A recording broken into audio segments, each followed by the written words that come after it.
दिल्ली के स्वास्थ्य मंत्री सत्येंद्र जैन ने आज चाचा नेहरू बाल चिकित्सालय में कॉकलियर इम्प्लांट सुविधा का उद्घाटन किया। इस दौरान गीता कॉलोनी से आप विधायक एस.के. बग्गा और अन्य अधिकारी मौजूद रहे।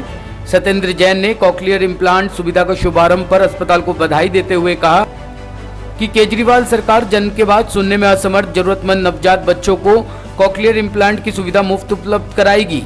कॉकलियर इम्प्लांट को दिल्ली सरकार के आरोग्य कोष योजना के अंतर्गत शामिल किया गया है। सत्येंद्र जैन ने कहा कि केजरीवाल सरकार ने चाचा नेहरू बाल चिकित्सालय में जारी वर्ष में 100 बच्चों को इस तकनीक से लाभान्वित करने का लक्ष्य रखा है। स्वास्थ्य मंत्री सत्येंद्र जैन ने उद्घाटन समारोह के दौरान कहा कि हर एक नवजात बच्चे का अस्पताल से छुट्टी होने के पहले उसकी सुनने की क्षमता की जांच होनी चाहिए। उन्होंने कहा कि अगर 500 नवजात शिशुओं को भी इस योजना की जरूरत पड़ी तो हम एक भी बच्चे को इस योजना से वंचित नहीं होने देंगे। स्वास्थ्य मंत्री ने कहा कि चाचा नेहरू बाल चिकित्सालय में इसकी कार्यक्षमता को बढ़ाने के लिए केजरीवाल सरकार लगातार काम कर रही है और आगे भी अपने लक्ष्य को प्राप्त करने के लिए समर्पित होकर काम करते रहने की जरूरत है, ताकि दिल्ली वासियों को सरकार की तरफ से मिल रही तमाम तरह की स्वास्थ्य सुविधाओं का लाभ मिल सके। सरकार की तरफ से पूर्व से निःशुल्क मिल रही तमाम स्वास्थ्य सेवाओं की तरह ही दिल्ली आरोग्य कोष के अंतर्गत कॉकलियर इम्प्लांट की सुविधा भी निःशुल्क मिलेगी। स्वास्थ्य मंत्री सत्येंद्र जैन ने सभा को संबोधित करते हुए कहा कि भगवान ने मनुष्य को 5 इंद्रियां दी है जो मानव जीवन को सुचारू ढंग से चलाने के लिए जिम्मेदार है। इन सभी 5 इंद्रियों का स्थान आता है प्रकृति द्वारा दिए गए सुनने की क्षमता बहुत महत्वपूर्ण है, लेकिन यह सभी प्राणियों के पास नहीं है।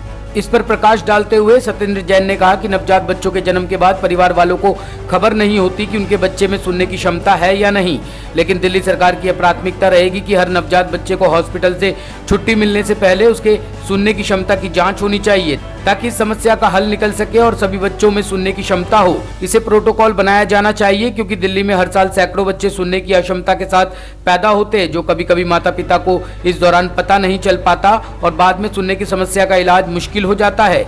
लेकिन यदि जन्म के 3 महीने के भीतर इसका इलाज किया जाए तो यह समस्या ठीक हो सकती है। सत्येंद्र जैन ने कॉकलियर इम्प्लांट सुविधा पर खर्च होने वाली लागत के संबंध में बताया कि एक कॉकलियर इम्प्लांट में सरकार को लगभग 5 लाख का खर्चा आता है, जिसे अब केजरीवाल सरकार द्वारा लोगों को मुफ्त में उपलब्ध कराई जाएगी। स्वास्थ्य मंत्री सत्येंद्र जैन ने कहा कि ऐसे बच्चे जो गंभीर रूप से सुनने में असमर्थ है, उन्हें सुनने की मशीन से ज्यादा फायदा नहीं होता। गंभीर रूप से सुनने में असमर्थ बच्चों को कॉकलियर इम्प्लांट सुविधा से काफी ज्यादा लाभ मिलेगा और उन्हें अपनी जिंदगी को सुचारू ढंग से चलाने में मदद मिलेगी। आज चाचा नेहरू बाल चिकित्सालय के अंदर कॉकलियर इम्प्लांट सर्जरी का सेंटर स्टार्ट किया गया और दिल्ली सरकार के अंदर ये दूसरा सेंटर है। पहले एलएनजेपी में ऑलरेडी हो रहा है। कॉकलियर इम्प्लांट की सर्जरी काफ़ी कॉम्प्लिकेटेड सर्जरी होती है, सब जगह ये नहीं हो पाती है और दिल्ली सरकार की ओर से किया जा रहा है और अभी क्वेश्चन पूछ रहे थे इसकी कॉस्ट भी आएगी, दिल्ली सरकार फ्री में करेगी। अभी एक बच्चे का हुआ है जो बाई बर्थ से सुन नहीं पा रहा था, इसलिए ऑपरेशन में कुछ चार्जेस खर्च हुए, दिल्ली सरकार दिल्ली के जितने भी नागरिक हैं, जो भी महंगी से महंगी सर्जरी है, महंगे से महंगे टेस्ट है, दिल्ली सरकार दिल्ली आरोग्य कोष के थ्रू पूरे दिल्ली के सभी नागरिक ऐसा विषय जो दिल्ली सरकार है और नई लेकर लेके आ रही है 20 साल से जो ज़्यादा बड़ी बिल्डिंग है, पुरानी बिल्डिंग, उनको फिटनेस टेस्ट लेना होगा, प्रमाण पत्र लेना होगा, अभी पता लगता है। बिल्डिंग डिपार्टमेंट एमसीडीज और दिल्ली सरकार ने हाईकोर्ट में कहा है कि हम लोग मीटिंग्स भी हो रही हैं इसको लेकर, अभी देख लेते हैं। जिस तरीके से आज केजरीवाल जी ने भी कोविशील्ड की वैक्सीन लगाई है और आप लोग कब लगवाने वाले हैं? देखिए मैं 60 साल से कम हूँ और मुझे कोई कोमॉर्बिडिटी नहीं हुआ है। संबंधित सवाल है कि अभी जैसे कि कहा गया कि जो लोग नहीं सुन पाते हैं और अगर वो बच्चों की डिलीवरी हॉस्पिटल में होती या घर पर होती है तो उनका पूरा चेकअप करवाया जाए कि सुनने और बोलने की उनकी जो क्षमता है। देखिए दिल्ली के अंदर ज़्यादातर इंस्टीट्यूशनल डिलीवरी होती है, ज़्यादातर हॉस्पिटल्स में चलाती है।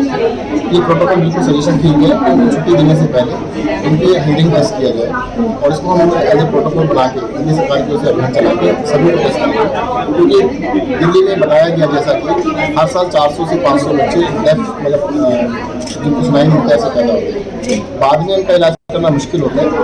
ऐसा बताया गया अगर शुरू के 3 महीने में ढूंढ लिया जाए कि किसी सुनाई नहीं होता तो अगले 3 महीने में ऑपरेशन करके उसको ठीक किया जा सकता है। सर क्या लगता है कि दूसरे चरण में वैक्सीनेशन का दूसरे चरण में तेजी देखने को मिलेगी? काफ़ी तेजी है। कल 20 से ज़्यादा यमुना का भी मुद्दा उठाया आपने सर, क्या लगता है कब तक साफ होने? मैंने बताया ना, देखिए हम तो खुद ही उठा रहे हैं मुद्दा और आपको मौका दे रहे हैं प्रश्न पूछने का। हमने इलेक्शन से पहले वादा किया था कि 5 साल में यमुना नदी को साफ करेंगे। 1 साल कोरोना की वजह से बर्बाद हो गया। मुख्यमंत्री जी ने रिव्यू किया तो अब हमें टारगेट 3 साल का कि आने वाले 3 साल में 2021, 2022, 2023 के अंदर तक क्या जाएगा? अब तक शुरुआत तो नहीं है। देखिएगा क्या है कि जो शुरुआत के रिजल्ट आने वाले हैं उसको 6 महीने से 1 साल लगेगा। सतेंद्र जी, फिर से दिल्ली में कोरोना के केसेस बढ़ने लगे हैं, इसको लेकर के क्या कहेंगे? देखिएगा कोरोना के केसेस बिल्कुल लिमिट में है। परसेंटेज पहले समय पर 14-15% तक पहुंच गई थी पॉजिटिविटी। पिछले कई महीने से 5% से नीचे है और पिछले 2 महीने से 2.5 महीने से 1% से नीचे है। अभी भी 1% से काफ़ी नीचे है, 0.4, 0.3, 0.2। अब जब पॉइंट्स में होता है ना तो उसके अंदर आपको लगता है कि जी 0.4 हो गया, 0.3 हो जाएगा, तो गले में पड़ता है। क्या प्रॉब्लम थी इनको? इसको सुनने में प्रॉब्लम था। अच्छा, कितने साल उम्र होगी इनकी? इसकी 4 साल। 4 साल। आपको कितने टाइम बाद पता चला कि इसको प्रॉब्लम है? तो हमको पता चला इसका 2.5 साल के बाद में, दूसरा बेबी हुआ ना उसके बाद में पता चला। अच्छा, ये सुन नहीं पाता था जो आप बोलते थे, वो एक्टिविटी नहीं कर पाता? तो ये जोर से बोलता था, जब इसका पता चला हमें। अच्छा, जोर से बोलता है, ठीक जैसे कोई है। बर्तन पीछे से फेंक के दिया तो रिस्पॉन्स बाद में फेंक के देता है। अच्छा, बाद में। नॉर्मली एक्टिविटी हम करते थे, बातचीत करते थे, वो नहीं सुनता था। अच्छा, फिर हमने यहाँ पे दिखाया, अच्छा वगैरह कराया तो उसमें इसको सुनने में प्रॉब्लम आया। अच्छा, सुनने में उसके बाद क्या हुआ? उसके बाद इसका सर्जरी बताया डॉक्टर ने, इसका ऑपरेशन हुआ। अच्छा अच्छा। टॉप स्टोरी ब्यूरो के लिए दिल्ली से रवि डालमिया की रिपोर्ट।